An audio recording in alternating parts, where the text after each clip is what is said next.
dit Yasmina, c'est que la priorité aujourd'hui, c'est l'emploi. Ce sont des collègues supplémentaires. Mais on ne pourra pas accueillir tous les patients aux urgences.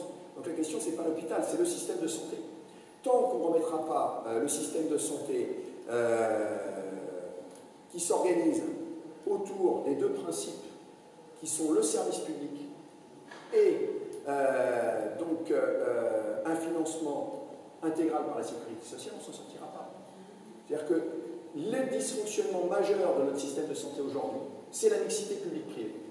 Voilà, c'est générateur de surcoûts, il n'y a aucune organisation territoriale, et donc il faut sortir de la logique.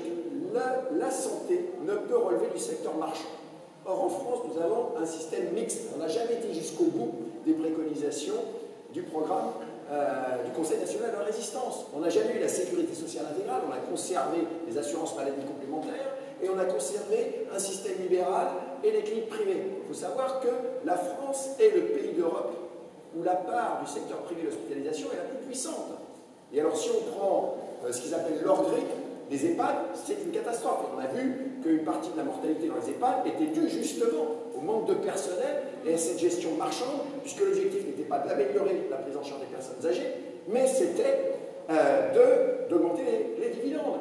Parce que c'est antinomique, on peut être pour ou contre le marché, mais à un moment donné, si on dit qu'effectivement on laisse les investisseurs rentrer dans le monde de la santé, le rôle d'un investisseur, c'est le meilleur retour sur investissement. Donc il faut être clair, le projet politique, il doit être plus de secteur privé, public ou parapublic, c'est-à-dire du privé non lucratif. Voilà. Et donc les propositions aujourd'hui, ce n'est pas de parler que de l'hôpital. Si on veut moins de passages aux urgences, il faut qu'on ait des centres de santé, comme ça existe dans un certain nombre de pays, qui sont ouverts pour certains jusqu'à 22 h jusqu'à minuit, qu'on ce qu'on appelle un petit plateau technique. Aujourd'hui, vous pouvez, le médecin moderne, c'est plus le stéthoscope. Le stéthoscope, ça date de l'AENEC. L'AENEC, c'était un chirurgien du temps de Napoléon. Le stéthoscope moderne, c'est ça, avec une sonde, et ça s'appelle un échographe. Voilà, donc on peut faire des échographies très facilement, les infirmières en font aussi des échographies sur certains gestes. On peut faire sur une goutte de sang des examens biologiques. Donc si vous avez ça dans un centre de santé ouvert sur des plages horaires suffisants, les gens ne viendront pas aux urgences. Parce que pourquoi les gens viennent aux urgences? Vous allez voir votre médecin, il est dans son cabinet, même si dans une maison de santé pluriprofessionnelle, il sait les médecins les uns à côté des autres, il vous prescrit une radio, il faut prendre rendez-vous au cabinet de radiologie.